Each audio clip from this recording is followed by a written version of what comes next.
Buenas noches, queridos hermanos de Río Primero. Les queremos saludar desde este rinconcito de la Patagonia Argentina, desde Neuquén, a todos y a cada uno de ustedes con nuestro más cálido afecto. Hace 26 años que nos vinimos de Río Primero a Neuquén pensando que era por poco tiempo, pero bueno, ya ha pasado muchos días y acá estamos y el Señor nos ha sostenido y ha estado con nosotros.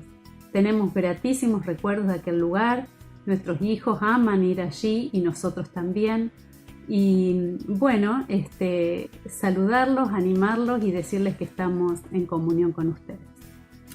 Bien, como ya dijo Roxana, yo nací ahí en Río Primero y por supuesto conozco a muchos de ustedes que hemos nacido juntos en las cosas del Señor. Tuvimos ese segundo nacimiento y es maravilloso pensar que nacimos 2 veces, pero vamos a morir una sola vez y una eternidad de gloria nos espera a todos. Así que nos alegra saber que en este tiempo de pandemia, como hijos de Dios, como iglesia, tanto nosotros como ustedes no nos hemos quedado quietos, sino que actualizamos la manera de acercar el mensaje del Señor, de manera que eso nos permite verlos a ustedes todos los sábados en YouTube. Gesiel, Kevin siempre nos manda la dirección para poder ingresar y eso nos llena de alegría de saber que a pesar de la distancia podemos seguir juntos alabando al Señor y aprendiendo de su palabra. Me alegra también saber de que tanto Alberto como Gerardo como todo un grupo de líderes siguen adelante con la obra, una obra que va creciendo no solo en el aspecto físico, que eso es importante, pero mucho más en el aspecto espiritual, la cantidad de familias, de almas que se han acercado al Señor por el testimonio de ese lugar, por la enseñanza y por la acción tan fuerte que realizan, especialmente entre niños, jóvenes, adolescentes. Es tan prolífero esa actividad que ustedes están desarrollando. Nos alegra comunicarnos a través de este medio, animarnos los unos a los otros, a preservarnos en las cosas del Señor y continuar siempre adelante en su camino. Para cerrar este momento, de agradecerles en primer lugar que nos dieron esta oportunidad de encontrarnos, relacionarnos y estar cerca por este video, y queríamos dejarles de regalo un versículo que Roxana va a leer de un salmo. Muy bien, es el Salmo 126, versículo 3, y dice: Grandes cosas ha hecho el Señor, Jehová con nosotros, por eso estaremos alegres. Y estamos alegres con ustedes y de verlos a través de la pantalla. Saludos. Chao. Bueno, buenas noches, ¿cómo están? Les saludamos desde Buenos Aires, somos la familia Muscatelo, Pablo, Marisol y nuestra hija Guillermina. Yo soy Pablo, Guille y Marisol. Yo soy el hermano de Cami, así que quizás nos recuerdan de ahí o del apellido, lo tienen de ahí. Nosotros nos congregamos en la iglesia de Aedo. También a raíz de la pandemia estamos con reuniones virtuales por Facebook, por YouTube y por distintas plataformas. Así que bueno, aparte de mandarles nuestro saludo en esta noche, Guille también les va a recordar ahora el lema de esta reunión. Solo Cristo salva. Muy bien, solo Cristo salva. Le mandamos un saludo. Chao. Chao. Hola, nosotros somos la familia Due. Mi nombre es Gustavo. Yo soy Mari, yo Sofi y yo soy Vicky. Vivimos en Pichi Traful, en la provincia de Neuquén, y queríamos aprovechar para mandarles un mensaje a todos los hermanos y amigos allá en la iglesia de Betel, en Río Primero. Nosotros nos congregamos en una iglesia en Villa Langostura, ahora virtualmente, y vivimos en este hermoso lugar porque un día Dios nos trajo con un propósito: contarle a todas las personas que pasan por acá que solo en Jesús hay salvación. Muchas gracias por orar por nosotros, también oramos por ustedes, los queremos mucho y esperamos que pronto puedan venir a visitarnos. Hola familia, ¿cómo están? Espero que estén muy pero muy bien. Saludos desde acá, desde Buenos Aires, a toda la iglesia Betel. Bueno, mi nombre es Marcos, vine a Buenos Aires en el año 2015 y hasta la fecha todavía estoy aquí en Buenos Aires. Me congrego en la iglesia de la zona de La Matanza, en la iglesia de Los Ceibos, pero tenemos un ministerio más al corazón de La Matanza, que es en la zona de Orrego. Trabajamos con niños en una pequeña escuelita de fútbol, Hortas Felices, y también en un hermoso club bíblico. Si algún día andan por esa zona, van a ser más que bienvenidos. Un abrazo grande y saludo a la distancia.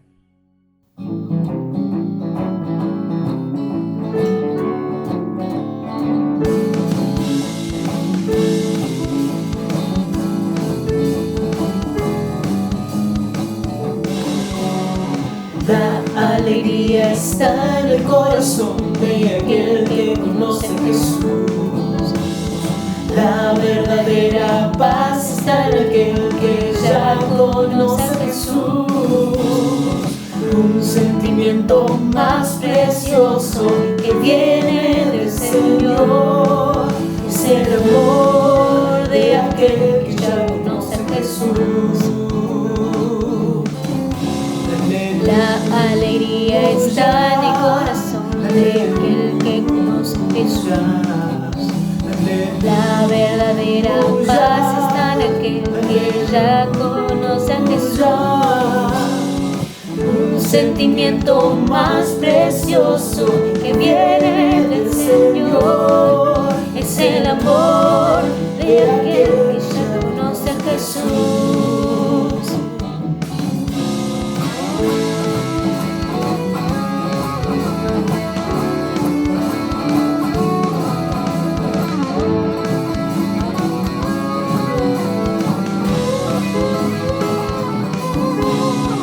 La alegría está en el corazón de aquel que conoce a Jesús.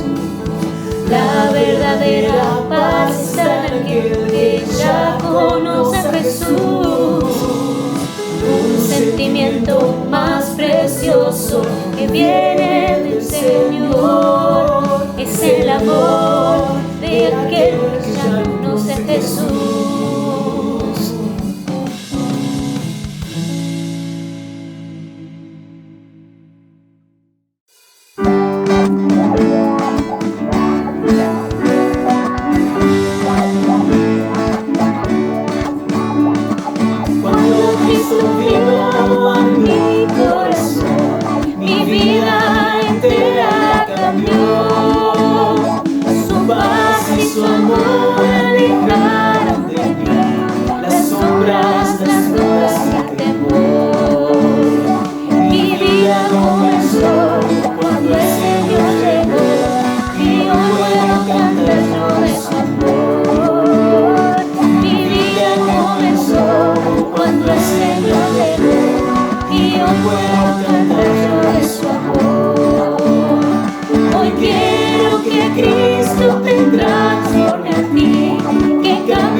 Separando despacio de todos, y nadie a tu presencia extrañó y te dolió,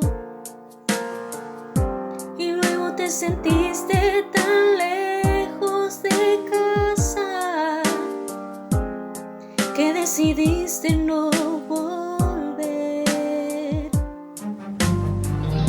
y fuiste presa fácil de tus enemigos que pronto te engañaron y caíste en su red, y ahora con tu cabeza y con hombros caídos añoras recordás esos días cuando estabas con Él.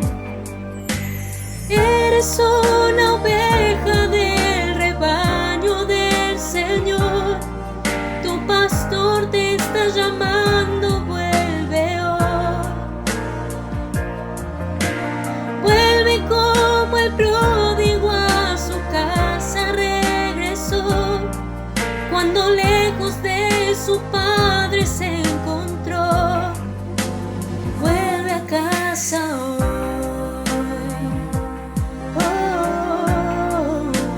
Vuelve a casa hoy.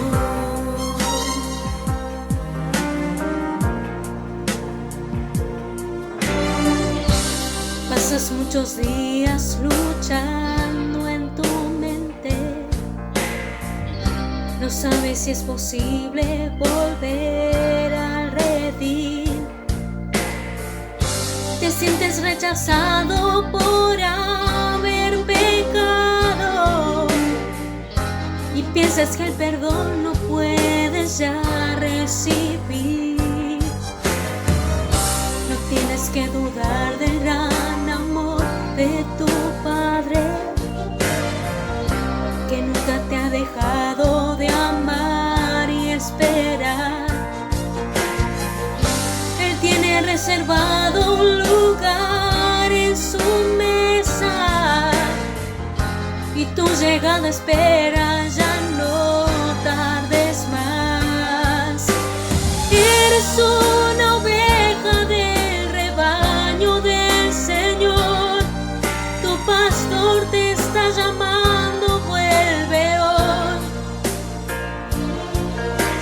Vuelve como el pródigo a su casa regresó, cuando lejos de su padre se encontró. Vuelve a casa hoy.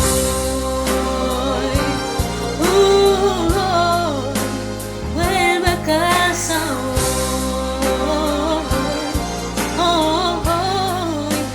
Vuelve a casa hoy.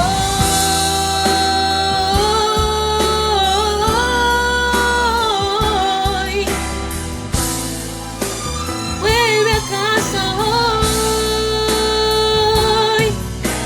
Eres una oveja del rebaño del Señor. Tu pastor te está llamando, vuelve hoy. Vuelve como el pródigo a su casa regresó, cuando lejos de su padre se encontró. Vuelve a casa hoy.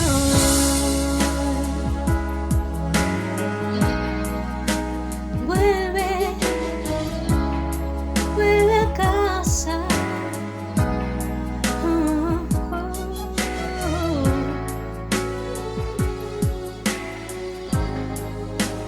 Vuelve a casa hoy.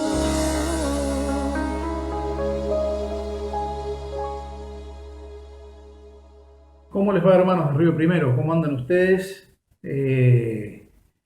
A pesar de las circunstancias, podríamos decir que a través de esta forma, ¿no?, de las formas virtuales, podemos comunicarnos y tener este momento de comunión. Y también para todos aquellos que no conozco, que a lo mejor están escuchando y viendo este mensaje por los medios de comunicación y no de forma directa en la iglesia, ¿no?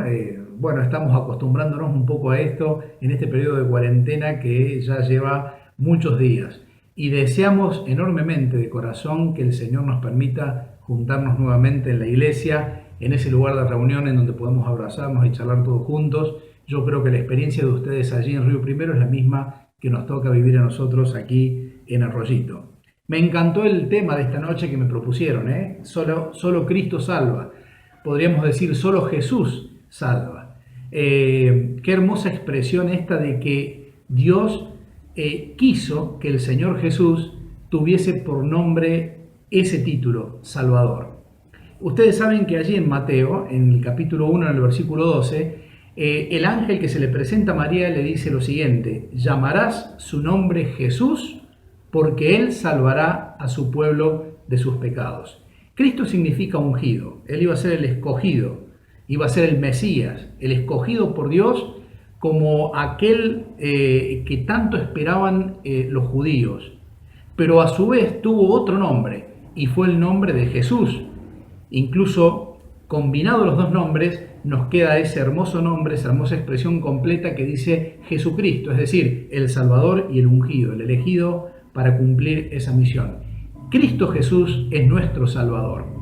Nosotros nos podríamos preguntar qué significa ser un Salvador. Recuerdo esa historieta, ¿no? Esa que hemos escuchado muchas veces de ese hombre, por ejemplo, que estaba bajo riesgo de ahogarse. Vino la inundación, esa casa quedó allí en el medio del agua. A lo mejor ustedes la habrán escuchado, ¿no? Y bueno, vino un bote y le dijeron, vení que tenemos que evacuar, te llevamos. No, yo sé que Dios me va a salvar. El agua siguió creciendo, vino otro bote, creo que así un poco es la historia, y él dice, no, yo sé que Dios me va a salvar, yo tengo fe en Él.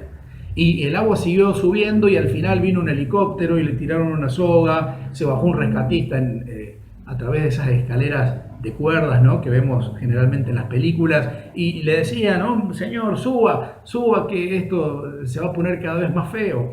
Y este hombre dice, no, yo tengo fe que Dios me va a salvar. La cosa que este hombre murió anegado por el agua y se presenta allá en la presencia de Dios, y Dios le dice, lo primero que él hace es reaccionar contra Dios, y dice, pero Señor, si yo creía en ti, yo tenía fe en ti, ¿por qué no me salvaste?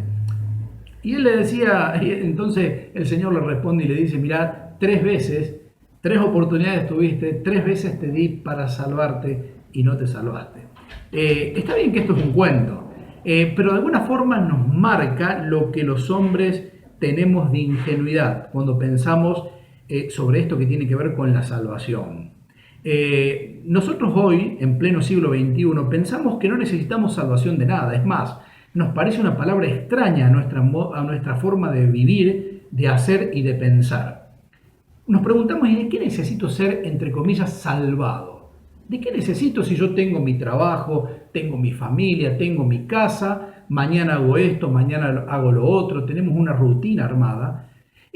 A lo mejor esta palabra era muy común en la antigüedad, porque las ciudades y los pueblos estaban sujetos a la barbarie de los ejércitos que venían, y de golpe tenían que cambiar todo lo que ellos estaban haciendo y refugiarse y protegerse del peligro de la guerra.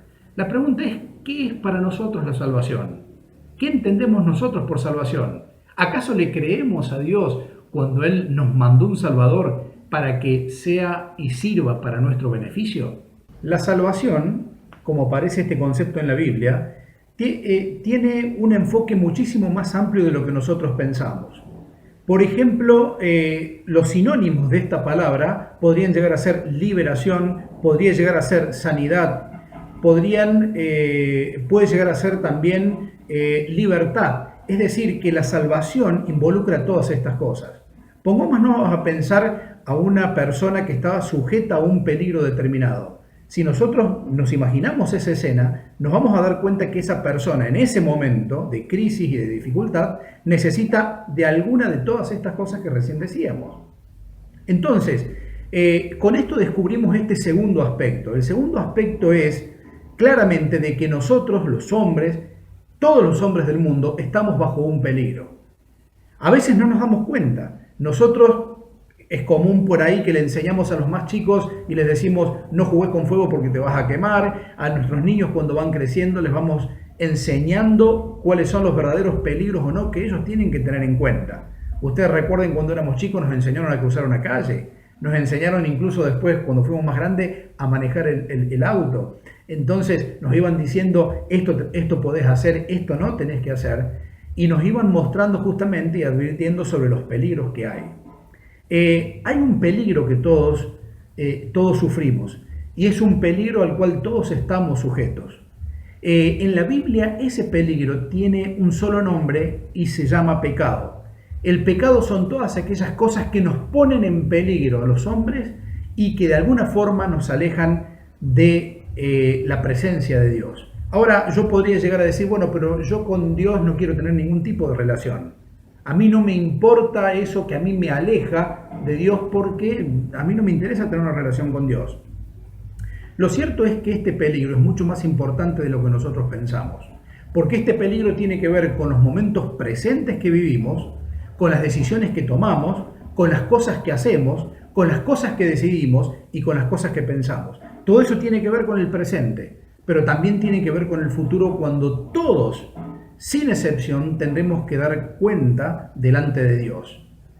Ya en el Antiguo Testamento hubo un profeta que le dijo a su pueblo: prepárense para venir al encuentro de su Dios. Como diciendo, el hombre debe prepararse. Es responsabilidad nuestra entender y pensar que así como tenemos que dar cuenta delante de todos los hombres, porque todos los días trabajamos, pero yo no trabajo de cualquier forma.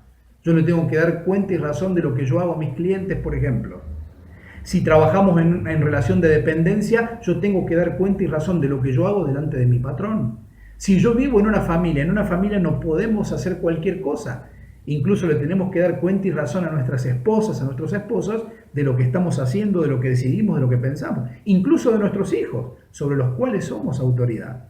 Es decir, que nosotros no podemos vivir la vida como se nos antoje, porque en ningún área de la vida es así.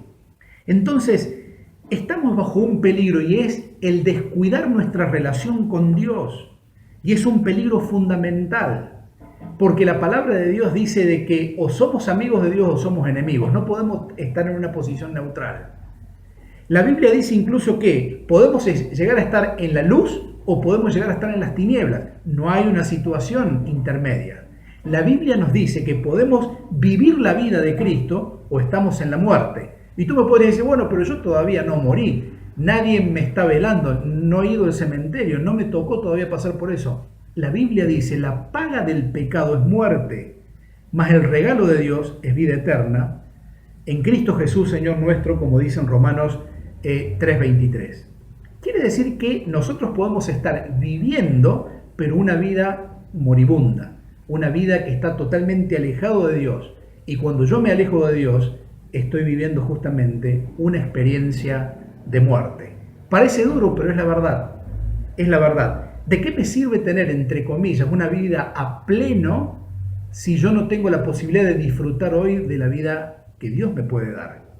El Señor Jesús, en un momento dado en San Juan, dice: yo he venido para que tengan vida y para que la tengan en abundancia. ¿Por qué dice eso el Señor? Porque Él sabe que nosotros necesitamos de la vida abundante de Dios. Hasta el momento lo que hemos visto es la realidad del pecado. Nosotros no podemos negar el pecado. Esa palabra que hoy en día parece ser que ofende a la gente cuando hablamos del pecado. A mí no me ofende el pecado. ¿Saben por qué? Porque yo soy un pecador.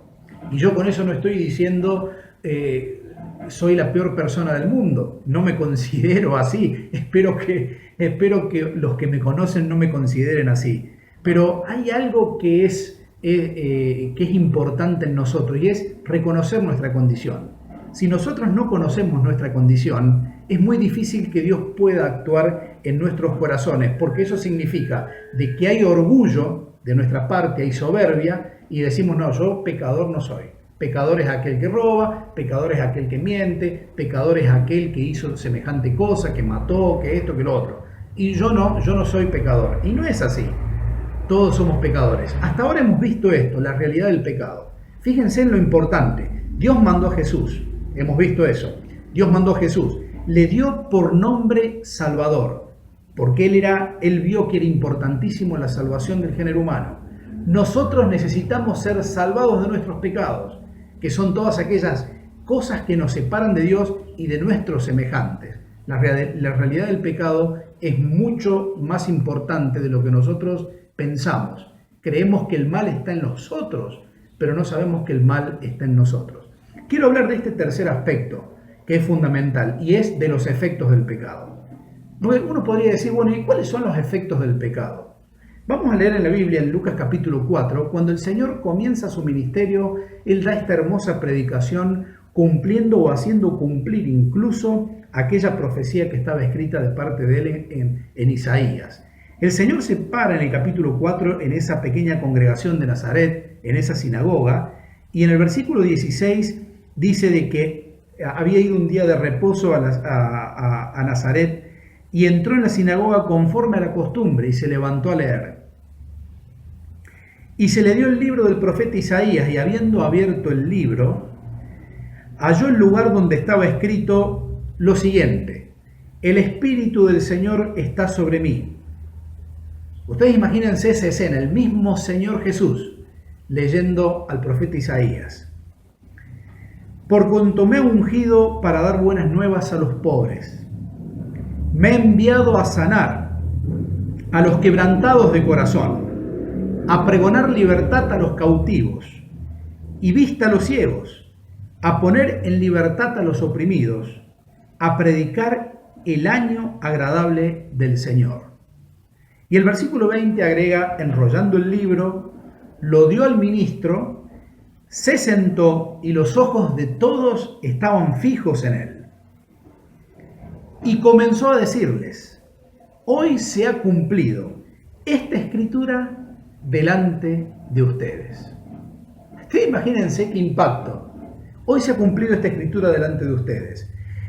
Este pedacito de la Biblia que el Señor leyó y que dijo: hoy se ha cumplido esto delante de ustedes, porque Él estaba identificándose con esa profecía dada muchísimos años antes por el profeta Isaías.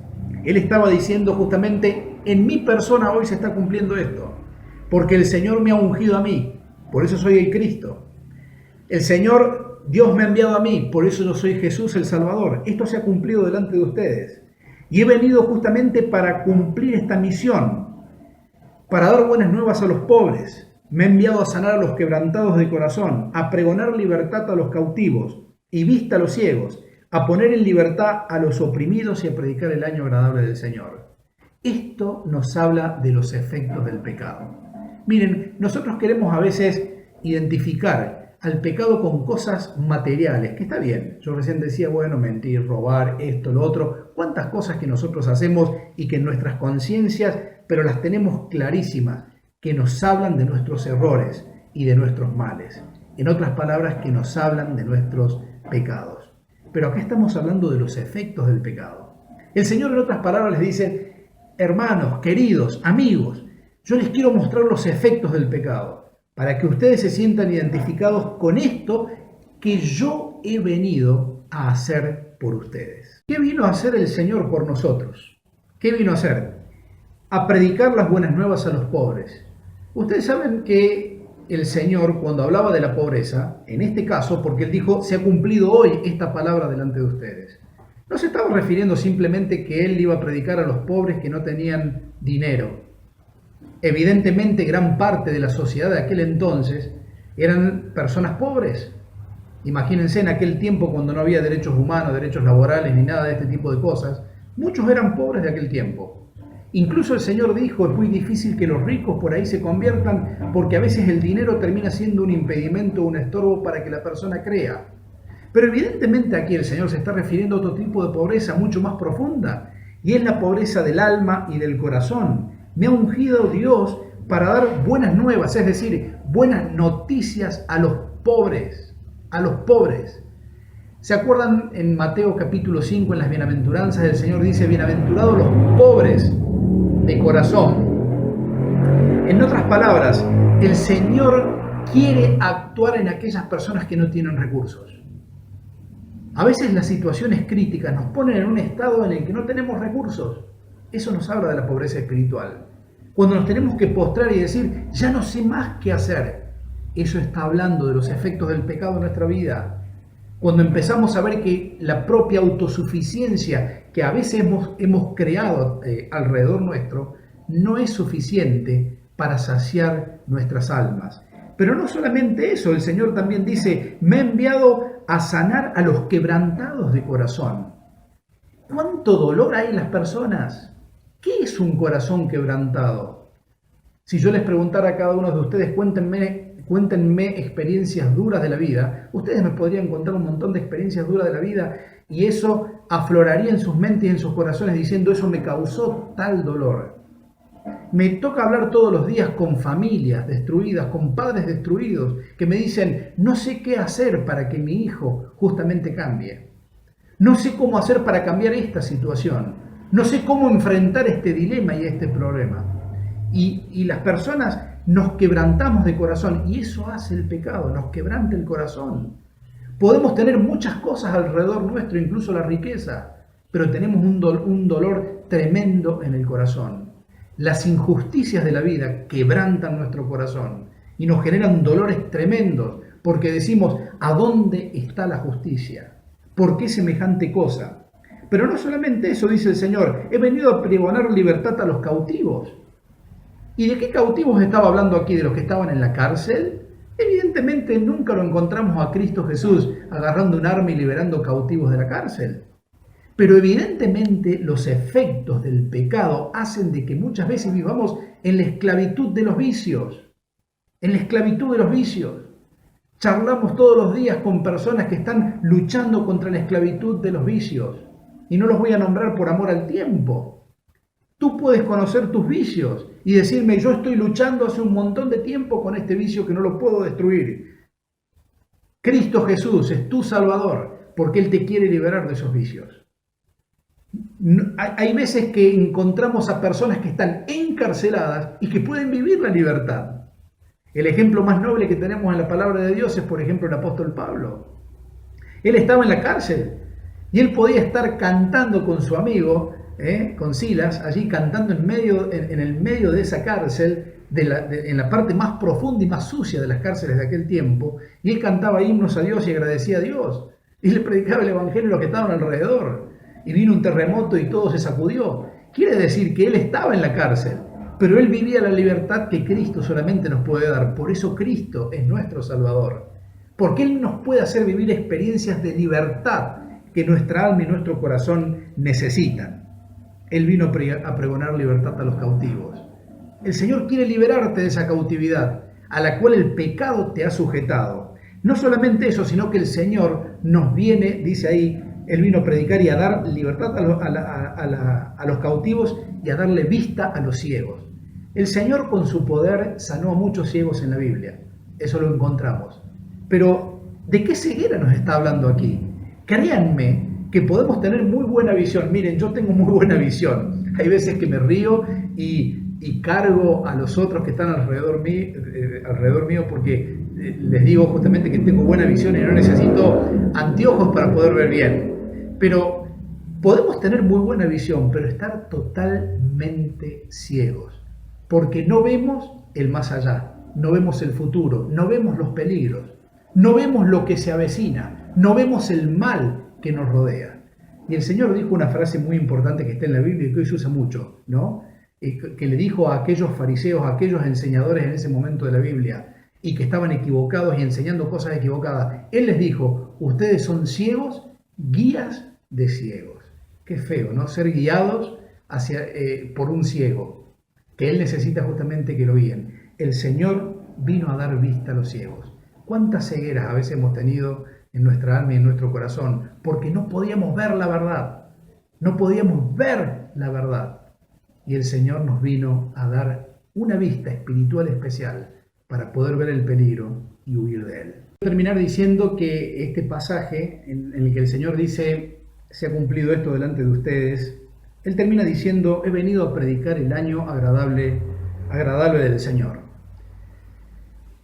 Estamos viviendo este tiempo difícil de cuarentena, situación de crisis, situación que a veces no sabemos cómo enfrentarla.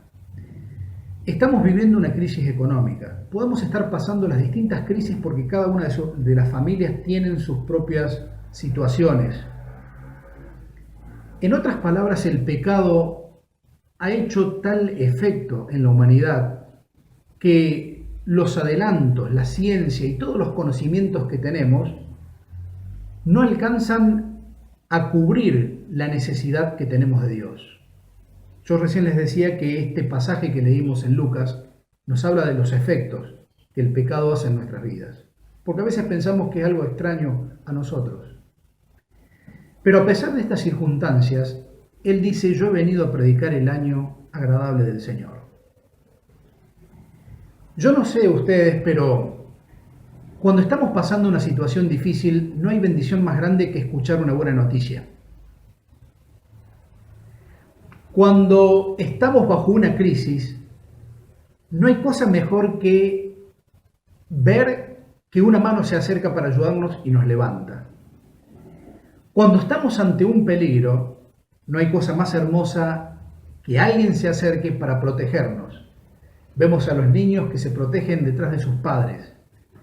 Vemos las necesidades que hay y cómo necesitamos que alguien nos cubra, nos ayude o nos salve. La pregunta es, ¿quiero yo disfrutar del año agradable del Señor? Vuelvo a ese pequeño cuento que les conté al principio, ¿no? De este hombre ingenuo que pensó y creía que Dios lo podía ayudar, pero no entendió que Dios lo estaba ayudando. Nosotros a veces pensamos así, pensamos que Dios nos puede ayudar y lo tenemos como un concepto teórico, filosófico. Pensamos que Dios está en las grandes manifestaciones de cosas y que Dios es para aquellos y es para aquellos, pero Dios es para mí. Porque Él quiere salvar mi vida, tu vida. Él viene a actuar en tu corazón. Él quiere sanar tu quebranto. Él quiere darte libertad de tus opresiones. Él te quiere dar una nueva vista para que puedas ver y que no sigas siendo ciego en medio de las tinieblas. Él quiere justamente darte una nueva vida y por eso Él vino a este mundo y por eso es nuestro Salvador. ¿Por qué no abrís tu corazón al Señor? ¿Por qué no abrís tu corazón al Señor? Termina diciendo este pasaje en el versículo 21 y 22. Dice que todos los que escucharon al Señor, dice, daban buen testimonio de Él y estaban maravillados, fíjense, de las palabras de gracia que salían de su boca. ¿Qué voy a hacer con la salvación que el Señor me ofrece? ¿Te has puesto a pensar que el Señor Cristo Jesús tiene ese nombre porque Él quiere ser el verdadero Salvador de mi vida, de tu vida? Tómalo en esta noche como tu Salvador. Por eso queremos decirte todos los que estamos acá en esta virtualidad, te queremos decir, solo Cristo salva, porque solamente Él me puede liberar de todas estas cosas que mi corazón siente y que mi corazón tiene. Recuerdo el día que entregué mi corazón al Señor. Yo era muy chico, pero pude entender esto, que solo Cristo salva, porque solo Él podía quitar mi opresión. Solamente Él podía liberarme del peso del pecado. Solamente Él me podía dar un nuevo rumbo y hacer vivirme la libertad que solamente Cristo nos puede hacer vivir. ¿Por qué en esta noche, en este momento, Cristo Jesús no puede ser tu Salvador? Claro que sí, porque todavía estamos en el año agradable del Señor. ¿Tendrás tiempo mañana? No sé. No sé cuándo se va a terminar esto del año agradable del Señor. En otras palabras, esa expresión significa estamos viviendo el momento agradable. Estamos viviendo el momento en donde todavía hay oportunidad para tomar la decisión de decir, yo quiero que Cristo sea mi Salvador. Estamos viviendo el tiempo en el que las cosas todavía se pueden hacer. Porque algún día, como dice el escritor de Eclesiastés, cuando la cadena de plata se quiebre y el cuenco de oro se rompa al costado de la fuente, expresando de alguna forma la fragilidad de la vida, cuando esas cosas empiecen a ocurrir y que ya no tengamos conciencia y que ya no podamos tomar decisiones por nosotros mismos, ¿qué sabemos si la oportunidad va a estar presente? A lo mejor sos un joven, a lo mejor sos un chico y decís, yo no necesito salvación de nadie. El Señor ve tu corazón y Él conoce tu necesidad. Y si Cristo Jesús se llama el Salvador, es porque Él quiere ser el Salvador de todos los hombres. Les mando un abrazo grande de mi corazón y el consejo más humilde, el consejo más simple, pero al mismo tiempo el consejo más profundo que te puedo dar es entrega tu corazón a Cristo y tómalo al Señor Jesús como tu Salvador personal. Aquel que estaba colgado en la cruz, uno le despreció al Señor, pero el que estaba al lado dijo, Señor, nosotros estamos acá porque un mal grande hemos hecho. Y acuérdate de mí cuando vengas en tu reino. ¿Qué hizo ese ladrón? Tomó a Cristo Jesús como su Salvador. Lo vio a Cristo colgado al lado como Él. Él podría haber pensado como hizo el otro que se burló, este va a morir igual que nosotros y todo lo demás. Pero sin embargo, este ladrón lo tomó a Cristo Jesús como su Salvador. Acuérdate de mí cuando vengas en tu reino. En otras palabras le dijo, Señor, yo te necesito y yo quiero vivir una nueva vida como la vida que solamente tú puedes dar, porque tú has pagado el precio de mis pecados en la cruz y puedes sanar mi dolencia, incluso estando en esta condición de muerte como estaba. Toma a Cristo Jesús como tu Salvador. Aférrate a Él, porque solamente Él puede trabajar en tu corazón y en tu vida. Que el Señor te bendiga. No lo olvides, Él te ofrece su perdón, su amor y su salvación. Así que recuerda, no importa lo que hiciste o lo que hagas, no importa el tamaño de tus miedos o luchas, Cristo quiere cambiar tu vida para siempre. Así que no lo olvides. No importa cuán lejos o cerca estés. No importa dónde estés. Ni para dónde vayas, Solo Cristo salva. Solo Cristo salva. Que solo Cristo salva. Solo Cristo salva. Solo Cristo salva. Su gracia me enseñó a tener mis dudas ahuyentó. Oh, cuán precioso fue mi ser cuando Él me trajo